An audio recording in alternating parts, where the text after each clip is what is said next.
ಓಂ ಸದಾಶಿವಸಮಾರಂಭಾಂ ಶಂಕರಾಚಾರ್ಯಮಧ್ಯಮಾಂ ಅಸ್ಮದಾಚಾರ್ಯಪರ್ಯಂತಾಂ ವಂದೇ ಗುರುಪರಂಪರಾಂ.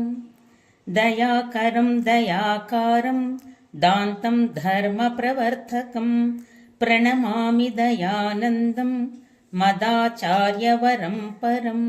ಶ್ರೀದಯಾನಂದಚರಣೌ ಮನಸಾ ಸ್ಮರಾಮಿ, ಶ್ರೀಚಿದ್ರೂಪಾನಂದಚರಣೌ ಶಿರಸಾ ನಮಾಮಿ, ಪುನಃ ಪುನಃ ನಮಾಮಿ. ಗುರುಪರಂಪರೆಗೆ ಅನಂತ ಪ್ರಣಾಮಗಳನ್ನು ಸಲ್ಲಿಸ್ತಾ ನಿಮ್ಮೆಲ್ಲರಿಗೂ ಪ್ರಾತಃ ಕಾಲದ ಶುಭೋದಯಗಳು. ಕೇನೋಪನಿಷತ್ತನ್ನ ನಾವು ಅಭ್ಯಾಸ ಮಾಡ್ತಾ ಇದ್ದೀವಿ. ಯಾವುದೇ ಗ್ರಂಥವನ್ನು ನಾವು ಅಭ್ಯಾಸ ಮಾಡಬೇಕಾದ್ರೂ ಅದರಲ್ಲಿ ಪ್ರಮುಖವಾಗಿ 4 ವಿಷಯಗಳಿರುತ್ತೆ. ಅಂತಹ ಗ್ರಂಥವನ್ನೇ ಅಭ್ಯಾಸ ಮಾಡಬೇಕು ಅನ್ನುವುದು ಕೂಡ ಶಾಸ್ತ್ರದ ನಿಯಮ ಇದೆ. ಯಾಕೆಂದರೆ ಎಲ್ಲ ಗ್ರಂಥಗಳು ಈ ಪೂರ್ಣ ತತ್ವವನ್ನು ತಿಳಿಸುವುದರಲ್ಲಿ ಸಫಲತೆ ಪಡೆಯುತ್ತೆ ಅಂತ ಹೇಳೋದಕ್ಕಾಗೋದಿಲ್ಲ. ಆ ದೃಷ್ಟಿಯಿಂದ ನಾವು ಈ ಶಾಸ್ತ್ರವು ನುಡಿದಂತೆ ನಡೆದಾಗ ನಾವೆಲ್ಲರೂ ಗುರಿ ಮುಟ್ಟೋದಕ್ಕೆ ಸಾಧ್ಯತೆ. ಅನುಬಂಧ ಚತುಷ್ಟಯಗಳು ಅಂದರೆ ಅಧಿಕಾರಿ, ವಿಷಯ, ಸಂಬಂಧ, ಪ್ರಯೋಜನ. ಅಧಿಕಾರಿ ಯಾರು ಈ ಗ್ರಂಥವನ್ನು ಓದೋದಕ್ಕೆ? ಯಾರು ಈ ಆತ್ಮನನ್ನ ಯಥಾವತ್ತಾಗಿ ತಿಳಿದುಕೊಂಡು ಮುಕ್ತನಾಗಲೇಬೇಕೆನ್ನುವ ಬಯಕೆ ಇರುತ್ತೋ ಅವನು ಅಧಿಕಾರಿ. ಹಾಗಾದರೆ ವಿಷಯ ಅಂದರೆ ಏನು?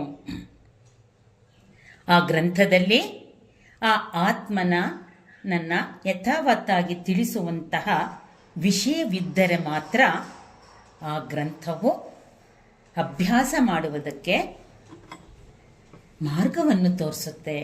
ಅಂತಹ ಗ್ರಂಥವನ್ನೇ ನಾವು ಆಯ್ಕೆ ಮಾಡ್ಕೋಬೇಕು. ಆದರೆ ಉಪನಿಷತ್ತುಗಳು ಈ ನಿಯಮಗಳೆಲ್ಲವನ್ನು ಒಳಗೊಂಡಂತೆಯೇ ಇರುತ್ತೆ.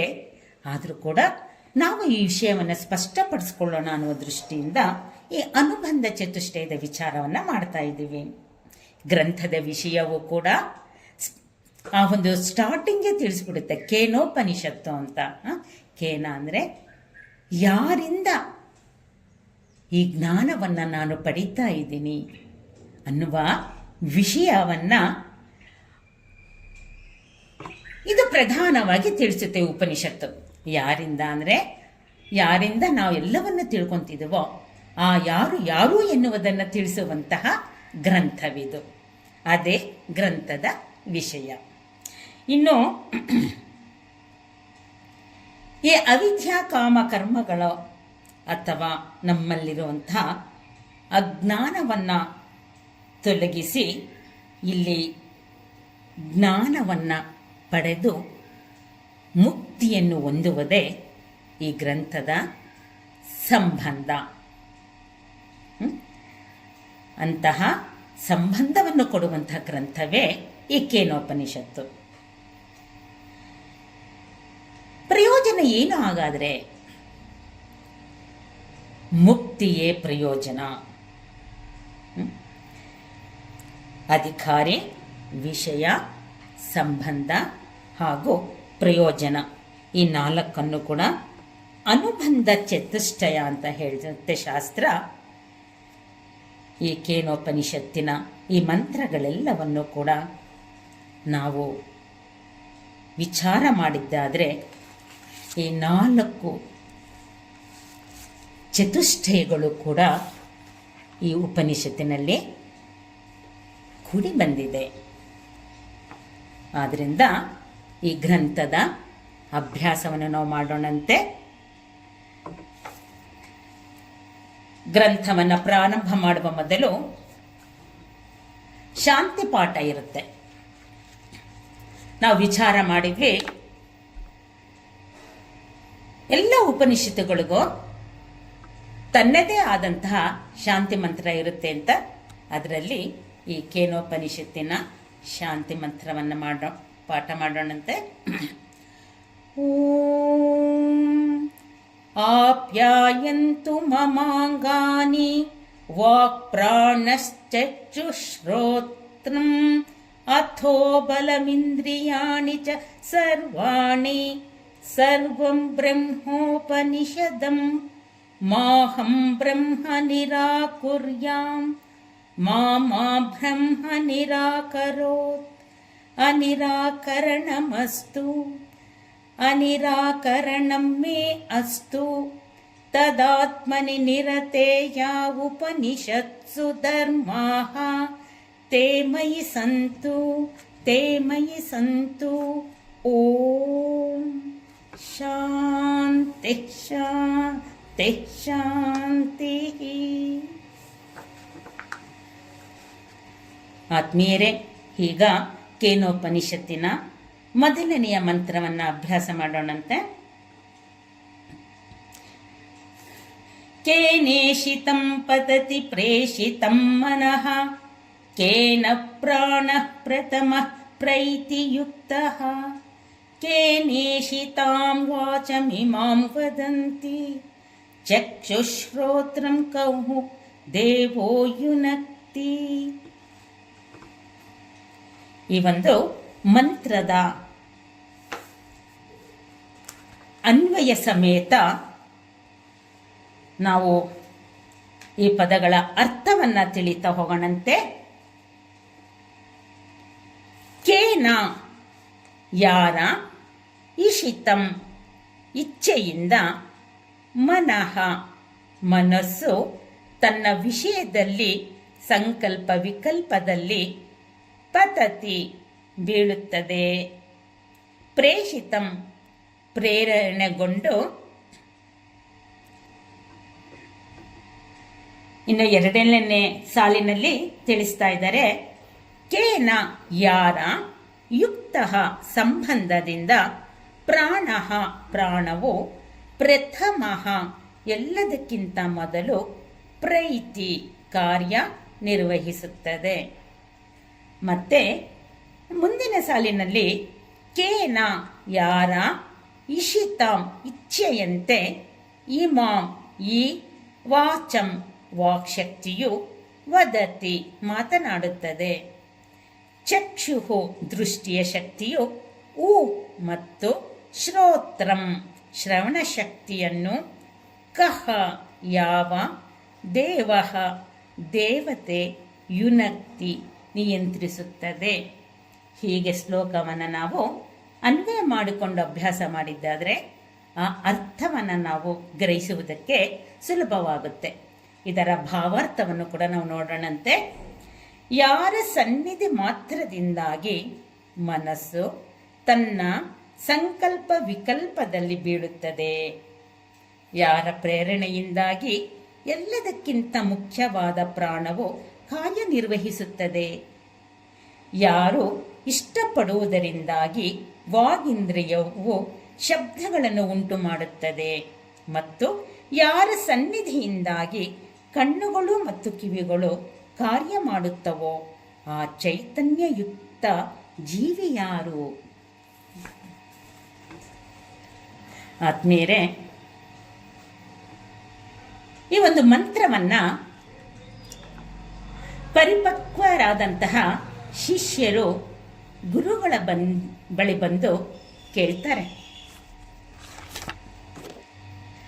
ನಮಗೆ ಇದು ಸ್ಪಷ್ಟ ಮಾಡುತ್ತೆ, ಸಂಪ್ರದಾಯಬದ್ಧವಾಗಿ ಈ ಉಪನಿಷತ್ತನ್ನ ಅಭ್ಯಾಸ ಮಾಡಬೇಕಂದ್ರೆ ಶಿಷ್ಯನು ಎಂತಹ ಅಧಿಕಾರಿತ್ವವನ್ನು ಹೊಂದಿರಬೇಕು, ಅವನು ಕೂಡ ಅಂತಹ ಸದ್ಗುರುವಿನ ಬಳಿಯೇ ಬಂದು ಆ ಜ್ಞಾನವನ್ನು ಪಡೆಯುವುದಕ್ಕಾಗಿ ತನ್ನನ್ನು ಸಮರ್ಪಿಸಿಕೊಳ್ತಾನೆ.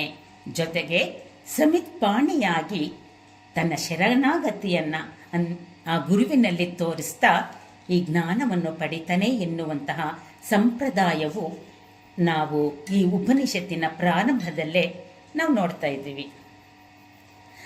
ಆತ್ಮೀಯರೇ, ಪ್ರಶ್ನೋಪನಿಷತ್ತು ಅಂತ ಉಪನಿಷತ್ತಿದೆ. ಅದರಲ್ಲಿ ಪ್ರಶ್ನೆಗಳ ಮೂಲಕ ಈ ಆತ್ಮತತ್ವವನ್ನು ಪ್ರತಿಪಾದಿಸ್ತಾರೆ, ಸ್ಪಷ್ಟಪಡಿಸ್ತಾರೆ. ಅದರಲ್ಲಿ ಒಬ್ಬರಲ್ಲ 6 ಜನ ಮಹಾನ್ ಋಷಿಗಳು, ಅದರಲ್ಲಿ ಭಾರದ್ವಾಜನ ಮಗ ಸುಕೇಶ ಅನ್ನುವರು, ಸೂರ್ಯನ ಮೊಮ್ಮಗನಾದಂಥ ಗಾರ್ಗ್ಯನು, ಹೀಗೆ ಕೌಸಲ್ಯ, ಭಾರ್ಗವ, ಕಬಂದಿ ಅಂತ ಬ್ರಹ್ಮನಿಷ್ಠರಾದಂತಹ ಗುರುಗಳನ್ನು ಹುಡುಕೊಂಡು ಹೋಗ್ತಾರೆ. ಹಾಗಾದರೆ ಅವರುಗಳು ಕೂಡ ಋಷಿಗಳ ಮಕ್ಕಳು, ಅವರು ಕೂಡ ಬ್ರಹ್ಮಚರ್ಯವನ್ನು ಪಾಲಿಸ್ತಾ ಇರೋಂಥವರು ಕೂಡ ಮತ್ತೊಬ್ಬ ಗುರುಗಳ ಬಳಿ ಹೋಗಬೇಕಾದ್ರೆ ಕಾರಣ ಏನು? ಆತ್ಮೀಯರೇ, ಅವರೆಲ್ಲರೂ ಕೂಡ ಕರ್ಮಕಾಂಡದಲ್ಲಿ ಉಪಾಸನೆಯಲ್ಲಿ ಪಡೆದಂಥ ಜ್ಞಾನ ಇತ್ತು ಅವರಲ್ಲಷ್ಟೇನೆ. ಆದರೆ ಅದು ಪೂರ್ಣತ್ವವನ್ನು ತೋರಿಸುವಂಥ ಜ್ಞಾನ ಅಲ್ಲ. ಅದು ಅವರು ಈ ಜ್ಞಾನವನ್ನು ಪಡಿಬೇಕು ಅಂದರೆ, ಈ ಬ್ರಹ್ಮಜ್ಞಾನವನ್ನು ಪಡಿಬೇಕು ಅಂದರೆ ಬ್ರಹ್ಮನಿಷ್ಠರಾದಂತಹ ಶ್ರೋತ್ರಿಯರೂ ಆದಂತಹ ಸದ್ಗುರುವಿನ ಬಳಿ ಬರಲೇಬೇಕು.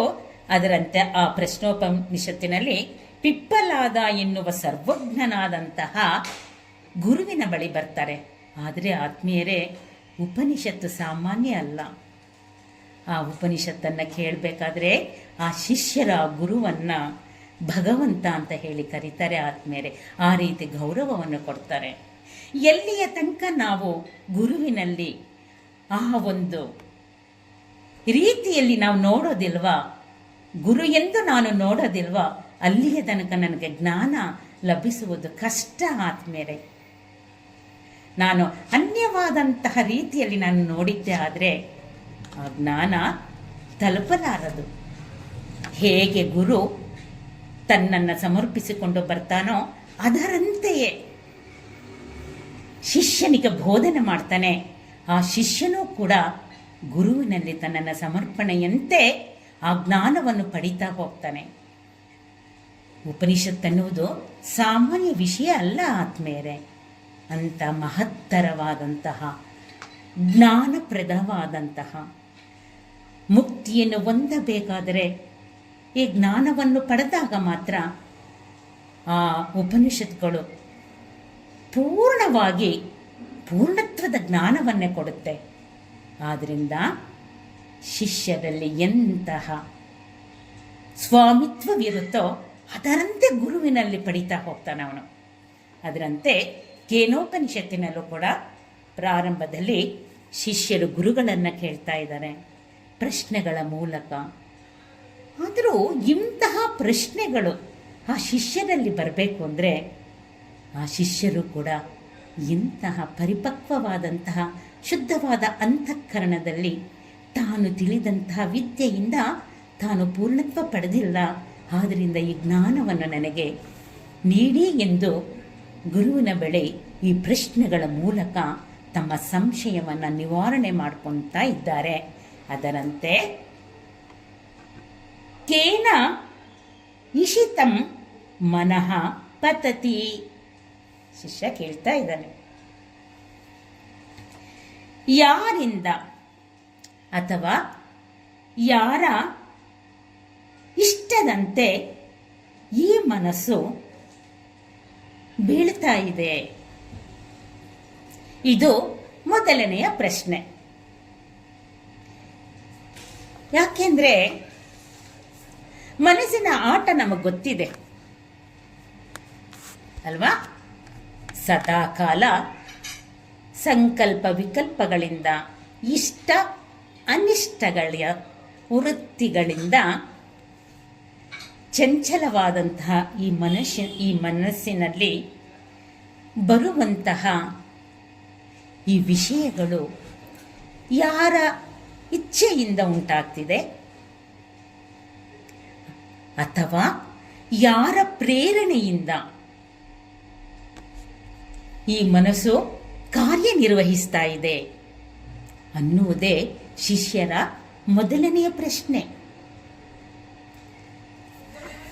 ಆತ್ಮೀಯರೇ, ಈ ಶರೀರ ಇದ್ದರೆ ಮಾತ್ರ ಮನಸ್ಸಿನ ಆಟ.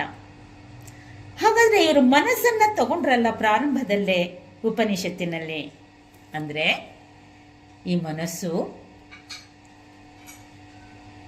ಇಂದ್ರಿಯಗಳನ್ನು ಪ್ರೇರೇಪಿಸುತ್ತೆ. ಆ ಇಂದ್ರಿಯಗಳು ಶರೀರವನ್ನು ಪ್ರೇರೇಪಿಸಿ ಕರ್ಮೇಂದ್ರಿಯಗಳು ಮತ್ತು ಜ್ಞಾನೇಂದ್ರಿಯಗಳ ಮೂಲಕ ಕಾರ್ಯವನ್ನು ನಿರ್ವಹಿಸುತ್ತೆ. ನೋಡಿ ಆತ್ಮೀಯರೇ, ಎಷ್ಟು ಚೆನ್ನ ಅಲ್ವಾ ಈ ವಿಷಯಗಳನ್ನು ನಾವು ಇಲ್ಲಿಯ ತನಕ ಸೂಕ್ಷ್ಮವಾಗಿ ವಿಚಾರ ಮಾಡಲ್ಲ.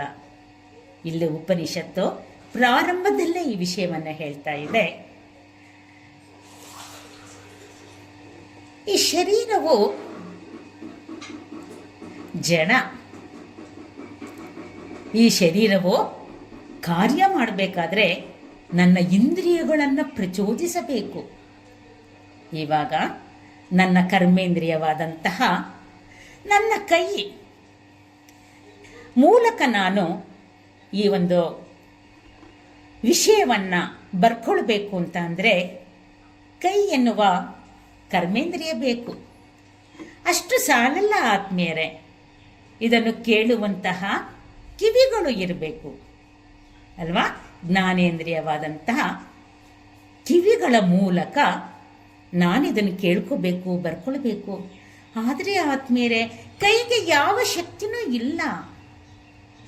ಕೈಗೆ ತನ್ನದೇ ಆದಂತಹ ಅಸ್ತಿತ್ವ ಇಲ್ಲ.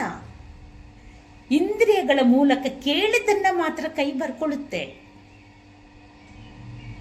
ಉದಾಹರಣೆಗೆ, ನಾನು ನೀರು ಕುಡಿಬೇಕು ಅಂತಂದ್ರೆ ನನ್ನ ಕೈ ನೀರಿರುವಂಥ ಗ್ಲಾಸನ್ನು ಇಟ್ಕೋಬೋದು. ಆದರೆ ಅದು ಕುಡಿಬೇಕಂದ್ರೆ ಆ ನೀರು ನನ್ನ ಬಾಯೊಳಗೆ ಹೋಗಬೇಕು. ಇದು ಎಚ್ಚರ ಕೊಡುವುದು ಯಾರು? ಉಪನಿಷತ್ತು ಹೇಳುತ್ತೆ, ಮನಸ್ಸು. ಮನಸ್ಸಿದ್ದರೆ ಆ ಒಂದು ಕೈಗೆ ಅದು ಆರ್ಡರ್ ಮಾಡುತ್ತೆ. ಅದು ಕೈ ಮೂಲಕ ಆ ನೀರನ್ನು ಬಾಯಿಗೆ ಹಾಕೊಳ್ಳುತ್ತೆ. ಹಾಗಾದರೆ ಕೈ ಏನಿಲ್ಲ, ಇನ್ನೊಂದನ್ನ ಆಧರಿಸಿ ಮತ್ತೊಂದು ಇಂದ್ರಿಯದ ಆದೇಶದಂತೆ ಕಾರ್ಯನಿರ್ವಹಿಸುತ್ತೆ ಅಲ್ವಾ? ಇದೇ ರೀತಿ ಎಲ್ಲ ಇಂದ್ರಿಯಗಳ ಕೆಲಸವೂ ಕೂಡ ಇದೇ ರೀತಿ ನಿರ್ವಹಿಸುವುದು ಆದ್ಮೇಲೆ ಮನಸ್ಸು ಮಾಡಿದಾಗ ಮಾತ್ರ, ಮನಸ್ಸು ಇಚ್ಛಿಸಿದಾಗ ಮಾತ್ರ ನಾನು ಇದನ್ನ ಕೇಳುವುದಕ್ಕೆ ಸಿದ್ಧನಾಗ್ತೀನಿ. ಮನಸ್ಸು ಕೊಟ್ಟು ಕೇಳ್ತೀನಿ. ಕೇಳಿದ ನಂತರ ನಾನು ಬರೆಯಬೇಕು ಅಂದರೆ ನಾನು ಕೈಗೆ ಆರ್ಡರ್ ಮಾಡ್ತೀನಿ. ಇದೇ ರೀತಿ 5 ಇಂದ್ರಿಯಗಳು ಕೂಡ ಮನಸ್ಸಿನ ಮೂಲಕವೇ ಕಾರ್ಯವನ್ನು ನಿರ್ವಹಿಸ್ತಾ ಇದೆ. ಅದಕ್ಕೆ ನಾವು ಭಗವದ್ಗೀತೆಯಲ್ಲಿ ಕೃಷ್ಣ ಕೂಡ ಹೇಳಿದ್ದಾನೆ.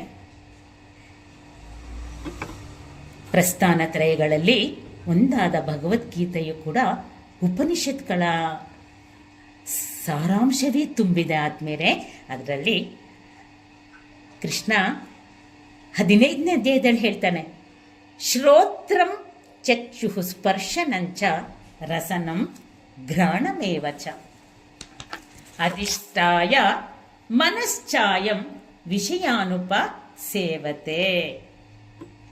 ಆ ಜೀವಾತ್ಮನು ಈ ನಾನು ಕಣ್ಣು, ಕಿವಿ, ಚರ್ಮ, ನಾಲಿಗೆ, ಮೂಗು ಮತ್ತು ಮನಸ್ಸನ್ನ ಆಶ್ರಯಿಸಿಯೇ ವಿಷಯಗಳನ್ನ ಅನುಭವಿಸ್ತಾ ಇದ್ದೀನಿ. ಹೌದಲ್ವಾ? ಮನಸ್ಸೇ ಕಾರಣ. ಮನಸ್ಸಿಲ್ಲದೆ ಇಂದ್ರಿಯಗಳು ಕೂಡ ಕೆಲಸ ಮಾಡಲ್ಲ. ಜ್ಞಾನೇಂದ್ರಿಯವಾಗಲಿ, ಕರ್ಮೇಂದ್ರಿಯಗಳಾಗಲಿ ಅಥವಾ ಈ ಶರೀರವಾಗಲಿ ಮನಸ್ಸನ್ನು ಆಧರಿಸಿಯೇ ಮನಸ್ಸಿನ ಅಧಿಷ್ಠಾನದಲ್ಲೇ ಕರ್ಮದಲ್ಲೇ ತಡುತ್ತೆ. ರೂಪಂ ದೃಶ್ಯಂ ಲೋಚನಂ ದೃಕ್ ತದೃಶ್ಯಂ ದೃಕ್ತು ಮಾನಸಂ. ದೃಗ್ದೃಶ್ಯ ವಿವೇಕದಲ್ಲಿ ಇದೆ ಸ್ಪಷ್ಟಪಡಿಸುತ್ತೆ ಆತ್ಮೇರೆ. ನಾವಿನ್ನು ನೆನ್ನೆ ಪ್ರಾತಃ ಸ್ಮರಣಂ ಅನ್ನುವ ಸ್ತೋತ್ರವನ್ನು ಅಭ್ಯಾಸ ಮಾಡಬೇಕಾದ್ರೆ ಅದರಲ್ಲೂ ಕೂಡ ಭಗವತ್ಪಾದರು ಇನ್ನಷ್ಟು ಸ್ಪಷ್ಟಪಡಿಸ್ತಾರೆ. ವಾಚೋ ವಿಭಾಂತಿ ನಿಖಿಲ ಯದನುಗ್ರಹೇಣ, ಯಾವನ ಅನುಗ್ರಹದಿಂದ ಮಾತುಗಳು ಬೆಳಗ್ತಾ ಇದೆ ಅನ್ನುವುದನ್ನು ಆ ಒಂದು ಸ್ತೋತ್ರದಲ್ಲೂ ಕೂಡ ನಾವು ಅಭ್ಯಾಸ ಮಾಡಿದ್ದೀವಿ. ಅದರಂತೆ ಮನಸ್ಸನ್ನು ಆಶ್ರಯಿಸಿ ಇದೆಲ್ಲವೂ ಕೂಡ ತನ್ನ ಕಾರ್ಯದಲ್ಲಿ ನಿರತವಾಗಿದೆ. ನೆಕ್ಸ್ಟ್ ಹೇಳ್ತಾರೆ ಪ್ರೇಷಿತಂ. ಪ್ರೇಷಿತಂ ಅಂದರೆ ಇಷಿತಂ ಅನ್ನುವುದು ಆದ್ಮೇಲೆ ಮೂಲ ಧಾತು.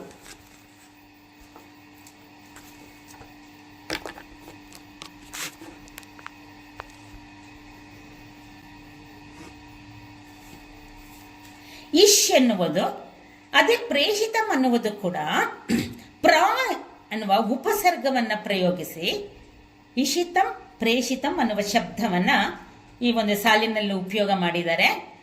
ಇಷಿತಂ ಅಂದ್ರೆ ಇಟ್ ಧಾತುವಿಂದ, ಅಂದ್ರೆ ಇಷ್ಟ ಅನ್ನುವುದನ್ನ ಇಷಿತಂ ಅನ್ನುವಂಥ ಧಾತು ನಮಗೆ ಸ್ಪಷ್ಟಪಡಿಸುತ್ತೆ. ಇನ್ನು ಪ್ರೇಷಿತಂ ಅಂತಂದ್ರೆ ಈ ಮನಸ್ಸು ಯಾರ ಸಾನ್ನಿಧ್ಯದಿಂದ ಕಾರ್ಯನಿರ್ವಹಿಸುತ್ತಿದೆ ಎನ್ನುವುದನ್ನ ನನಗೆ ತಿಳಿಸಿಕೊಡಿ ಎನ್ನುವುದನ್ನ ಶಿಷ್ಯ ಗುರುವಿನಲ್ಲಿ ಮನವರಿಕೆ ಮಾಡ್ಕೊತಾ ಇದ್ದಾನೆ. ಅದರಂತೆ ಇನ್ನು ಕೇನ ಯುಕ್ತ ಪ್ರಾಣ ಪ್ರಥಮ ಪ್ರೈತಿ, ಇಲ್ಲಿ ಹೇಳ್ತಾ ಇದ್ದಾರೆ ಯಾರ ಪ್ರೇರಣೆಯಿಂದಾಗಿ, ಎಲ್ಲದಕ್ಕಿಂತ ಮುಖ್ಯವಾದಂತಹ ಈ ಪ್ರಾಣವು ಕಾರ್ಯನಿರ್ವಹಿಸುತ್ತಿದೆ. ಆತ್ಮೀಯರೇ, ಪ್ರಾಣವಿಲ್ಲದೆ ದೇಹವಿಲ್ಲ, ಇಂದ್ರಿಯಗಳಿಲ್ಲ. ಆ ಪ್ರಾಣವು ನಿಯಂತ್ರಿಸಬೇಕಾದ್ರೆ ಅದಕ್ಕೂ ಕೂಡ ಮನಸ್ಸೇ ಬೇಕು.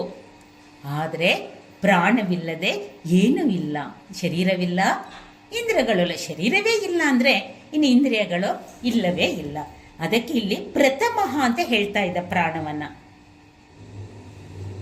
ಆ ಪ್ರಾಣವು ಕೂಡ ನನ್ನೊಳಗೆ ಪಂಚ ಪ್ರಾಣಗಳ ಮೂಲಕ ಈ ಶರೀರವನ್ನ ಉಂಟು ಮಾಡಿದೆ. ಶರೀರವು ಇರುವುದಕ್ಕೂ ಹೋಗುವುದಕ್ಕೂ ಕೂಡ ಪ್ರಾಣವೇ ಕಾರಣ. ಹಾಗಾದ್ರೆ ಈ ಪ್ರಾಣ ಯಾರ ಪ್ರೇರಣೆಯಿಂದ ಕಾರ್ಯನಿರ್ವಹಿಸ್ತಿದೆ ಅಲ್ವಾ? ನಿಜಕ್ಕೂ ನಾನು ಅನ್ಕೊಂಡಿದ್ದೆ ನಾನೇ ಉಸಿರಾಡ್ತಾ ಇದ್ದೀನಿ ಅಂತ. ಆದ್ಮೇಲೆ ಅನೈಚ್ಛಿಕವಾಗಿ ಸತತವಾಗಿ ಪ್ರಾಣ ಉಚ್ಛ್ವಾಸ ನಿಶ್ವಾಸದ ಮೂಲಕ ಕಾರ್ಯನಿರತವಾಗಿದೆ. ಯಾರ ಪ್ರೇರಣೆಯಿಂದ ಮಾಡ್ತಾ ಇದೆ ಅನ್ನುವ ಪ್ರಶ್ನೆ ಉಂಟಾಗಿದೆ. ಅದಕ್ಕೆ ರಮಣರು ಕೂಡ ತಮ್ಮ ಉಪದೇಶ ಸಾರ ಎನ್ನುವ ಗ್ರಂಥದಲ್ಲಿ ಹೇಳ್ತಾರೆ, ವಾಯುರೋಧನಾತ್ ಲೀಯತೆ ಮನಃ ಜಾಲ ಪಕ್ಷಿವತ್ ರೋಧ ಸಾಧನಂ. ಎಷ್ಟು ಚೆನ್ನಾಗಿದೆ ನೋಡಿ. ಈ ಪಕ್ಷಿಗೆ ಬಲೆ ಹಾಕಿದ್ರೆ ಆ ಬಲೆಯಲ್ಲೇ ಇರುತ್ತೆ. ಹಾಗೆ ಈ ಉಸಿರಾಟದ ನಿಯಂತ್ರಣವನ್ನು ಮನಸ್ಸು ತನ್ನ ಅಧೀನಕ್ಕೆ ಇಟ್ಕೊಳ್ಳುತ್ತೆ. ಆದರೆ ಮನಸ್ಸು ಲಯವಾದಾಗ ಇರುವುದು ಆ ಒಂದು ವಸ್ತು, ಮೂಲ ವಸ್ತು ಇರುತ್ತೆ. ಅದಕ್ಕೆ ಇಲ್ಲಿ ರಮಣರು ಹೇಳ್ತಾ ಇದ್ದಾರೆ, ಆ ಪ್ರಾಣವನ್ನು ಕಂಟ್ರೋಲ್ ಮಾಡೋವಂಥದ್ದು ಮನಸ್ಸಿಗೆ ಸಾಧ್ಯತೆ ಇದೆ. ಯಾಕೆಂದರೆ ನಾ ಪ್ರಾಣಾಯಾಮ ಮಾಡಬೇಕಾದ್ರೆ ಆ ಮನಸ್ಸಿನ ಮೂಲಕ ನಾನು ಆ ಪ್ರಾಣವನ್ನು ನಿಯಂತ್ರಿಸ್ತೇನೆ. ಆದರೆ ಶಾಖಯೋರ್ಧ್ವಯಿ ಶಕ್ತಿ ಮೂಲಕ ಅಂತ ಹೇಳ್ತಾರೆ. ಈ ಪ್ರಾಣಕ್ಕೂ ಮತ್ತು ಮನಸ್ಸಿಗೂ ಮೂಲವಾದಂತಹ ಮತ್ತೊಂದು ಪ್ರೇರಣೆಯನ್ನು ಕೊಡ್ತಾ ಇದೆ. ಅದು ಯಾವುದು? ಅದು ತಿಳ್ಕೊಳ್ಬೇಕಾಗಿದೆ. ಎರಡಕ್ಕೂ ಒಂದೇ ಮೂಲ. ಆ ಮೂಲವಾದಂತಹ ಸಾನ್ನಿಧ್ಯವನ್ನು ನಾನು ತಿಳಿಬೇಕಾಗಿದೆ. ಅದನ್ನು ನನಗೆ ತಿಳಿಸಿಕೊಡಿ. ಪ್ರಾಣವು, ದೇಹವೂ ಮುಖ್ಯ. ದೇಹವಿದ್ದರೆ ಇಂದ್ರಿಯಗಳು, ಇಂದ್ರಿಯಗಳಿದ್ದರೆ ಈ ಪ್ರಾಣದ ಮೂಲಕ ಅದೆಲ್ಲ ಇರ್ತವೆ.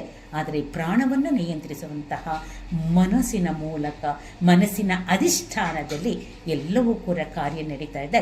ಆದರೆ ಮನಸ್ಸಿಗೂ ಕೂಡ ಮತ್ತೊಂದು ಪ್ರೇರಣೆ ಇದೆಯಲ್ಲ, ಮನಸ್ಸಿಗೂ ಕೂಡ. ಯಾಕಂದರೆ ಮನಸ್ಸು ಬರೀ ವೃತ್ತಿಗಳ ಆಟವನ್ನು ಆಡುತ್ತೆ ಅಷ್ಟೇ. ಅದು ಇಂತಹದೇ ವೃತ್ತಿ, ಇಂಥದೇ ಕರ್ಮವನ್ನು ಇಂದ್ರಿಯಗಳಲ್ಲಿ ತೊಡಗಿಸಬೇಕು, ಅದು ಇಂಥದ ರೀತಿಯಲ್ಲೇ ಶರೀರವನ್ನು ಪ್ರಯೋಗಿಸಬೇಕು ಎನ್ನುವಂತಹ ಮತ್ತೊಂದು ಪ್ರೇರಣಾ ಶಕ್ತಿ ನನ್ನೊಳಗಿದೆ. ಅದು ಯಾವುದು? ಇನ್ನು ಮುಂದಿನ ಇದರಲ್ಲಿ ಹೇಳ್ತಾ ಇದ್ದಾರೆ, ಕೇನ ಇಷಿತಾಂ ಇಮಾಂ ವಾಚಂ ವದಂತಿ. ಯಾರ ಪ್ರೇರಣೆಯಿಂದ ವಾಗೀಂದ್ರಿಯವು ಶಬ್ದಗಳನ್ನು ಉಂಟು ಮಾಡ್ತಾ ಇದೆ, ಯಾರ ಶಕ್ತಿಯಿಂದ ನಾನು ಮಾತನಾಡ್ತಾ ಇದ್ದೀನಿ, ಯಾರ ಪ್ರೇರಣೆಯಿಂದ ಈ ಮಾತುಗಳು ಎಚ್ಚರವಾಗಿ ಬರ್ತಾ ಇದೆ, ಈ ಮಾತುಗಳನ್ನು ನಾನು ಎಚ್ಚರದಿಂದ ಕೇಳ್ತಾ ಇದ್ದೀನಿ, ಹಾಗಾದರೆ ಆ ಎಚ್ಚರ ಯಾವುದು? ಅದು ಎಂತಹ ಪಕ್ವವಾದ ಪ್ರಶ್ನೆಗಳು ನೋಡಿ ಆತ್ಮೀಯರೇ. ಇಷ್ಟೇ ಅಲ್ಲ, ಚಕ್ಷುಃ ಶ್ರೋತ್ರಂ ಕಹ ದೇವೋ ಯುನಕ್ತಿ. ಹಾಗೆ ಚಕ್ಷುಗಳು ಶ್ರೋತ್ರಂ ಈ ಒಂದು ಕಣ್ಣುಗಳಿಗೂ ಹಾಗೂ ಕಿವಿಗಳು ಶ್ರವಣ ಶಕ್ತಿಯನ್ನು ಉಂಟು ಮಾಡುತ್ತಿರುವಂತಹ ದೇವತೆಗಳು ಹೇಗೆ ಕಾರ್ಯನಿರ್ವಹಿಸ್ತಾ ಇದ್ದಾರೆ?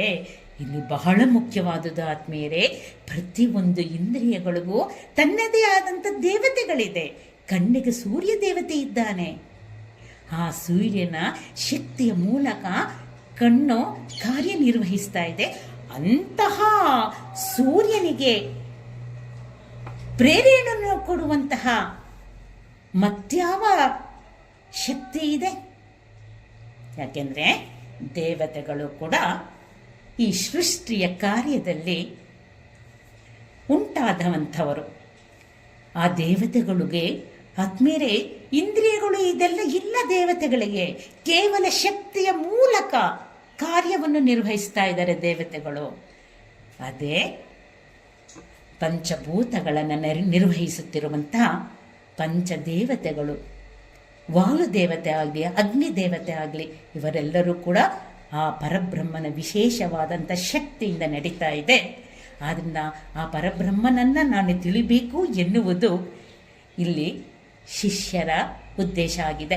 ಕೇಳಿದರೆ ಅವರು, ಯಾಕೆಂದರೆ ಕರ್ಮಕಾಂಡದಲ್ಲಿ, ಉಪಾಸನೆ ಕಾಂಡದಲ್ಲಿ ಅವ್ರಿಗೆ ಗೊತ್ತಿದೆ, ಜ್ಞಾನ ಮಾರ್ಗದಲ್ಲಿ ಬ್ರಹ್ಮನನ್ನು ತಿಳಿದಾಗ ಮಾತ್ರ ಪೂರ್ಣೋತ್ತಮವನ್ನು ತಿಳಿಬಹುದು. ಆದ್ದರಿಂದ ನನಗೆ ಅನ್ನಿಸ್ತಾ ಇದೆ ಇದೆಲ್ಲವೂ ಕಾರ್ಯನಿರ್ವಹಿಸುತ್ತಿರುವುದು ಯಾವ ಶಕ್ತಿಯ ಮೂಲಕ ಎನ್ನುವುದನ್ನು ತಿಳಿಬೇಕು ಅಂತ ಹೇಳಿ ಶಿಷ್ಯರು ಗುರುವಿನ ಬಳಿ ಬಂದಿದ್ದಾರೆ. ಅದನ್ನು ಆ ಪ್ರೇರಣಾ ಶಕ್ತಿ ಯಾರು ಎನ್ನುವುದು ಗೊತ್ತಿಲ್ಲ, ಶಬ್ದಗಳ ಮೂಲಕ ಗೊತ್ತಿದೆ ಅಷ್ಟೇ ಆ ಶಿಷ್ಯರಿಗೆ. ಅವರು ಅಲ್ಲ ಶಿಷ್ಯರ ಆದ್ಮೇಲೆ ನಾವೆಲ್ಲರೂ ಕೂಡ ಶಿಷ್ಯರೇ. ಅದನ್ನು ಹೇಗೆ ತಿಳಿಬೇಕು? ದಯವಿಟ್ಟು ನಮಗೆ ಈ ಜ್ಞಾನವನ್ನು ನಮಗೆ ಕೊಡಿ ಅಂತ ಹೇಳಿ ಗುರುವಿನ ಬಳಿ ತಮ್ಮ ಸಂದೇಹಗಳನ್ನು ನಿವಾರಿಸಿಕೊಳ್ಳುವುದಕ್ಕಾಗಿ ಕೇನೋಪನಿಷತ್ತಿನ ಪ್ರಾರಂಭದಲ್ಲಿ ಇಂತಹ ಪ್ರಶ್ನೆಗಳ ಮೂಲಕ ಆ ಶಿಷ್ಯರು ನಮ್ಮೆಲ್ಲರನ್ನು ಕೂಡ ಎಚ್ಚರಿಸ್ತಾ ಇದ್ದಾರೆ. ಜೊತೆಗೆ ನಾವೆಲ್ಲರೂ ಕೂಡ ಈ ಉಪನಿಷತ್ತಿನ ಮೂಲಕ ಎಲ್ಲದಕ್ಕೂ ಪ್ರೇರಣೆಯಾದಂತಹ ಪರಬ್ರಹ್ಮನ ಸ್ವರೂಪವನ್ನು ತಿಳಿಯೋಣ. ಆ ಪರಬ್ರಹ್ಮವೇ ಉಪನಿಷತ್ತಿನ ಮುಖ್ಯ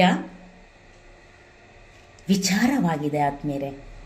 ದಿನೇ ದಿನೇ ಈ ಮಂತ್ರಗಳನ್ನು ಅಭ್ಯಾಸ ಮಾಡ್ತಾ ಮಾಡ್ತಾ ಪೂರ್ಣತ್ವವನ್ನು ಪಡೆಯೋಣ. ಇವತ್ತು ಶಾಂತಿ ಮಂತ್ರದೊಂದಿಗೆ ಈ ಸತ್ಸಂಗಕ್ಕೆ ಮಂಗಳವನ್ನು ಮಾಡೋಣಂತೆ.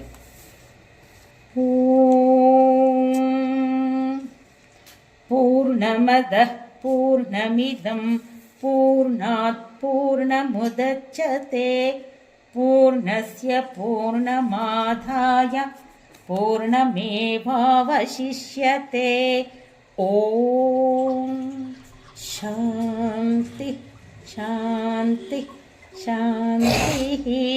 ಹರಿ ಓಂ. ಶ್ರೀ ಗುರುಭ್ಯೋ ನಮಃ. ಹರಿ ಓಂ. ಭೋಲೋ ಸದ್ಗುರುನಾಥ್ ಮಹಾರಾಜ್ ಕಿ ಜೈ. ಸ್ವಾಮಿ ಚಿದ್ರೂಪಾನಂದ ಸರಸ್ವತಿ ಜಿ ಕಿ ಜೈ. ಸ್ವಾಮಿನಿ ಸುವೇದಾನಂದ ಮಾತಾಜಿ ಕಿ ಜೈ. ಓಂ ತತ್ಸತ್. ಜೈ ಶ್ರೀ ದಯಾನಂದ್. ಎಲ್ಲರಿಗೂ ಧನ್ಯವಾದಗಳು.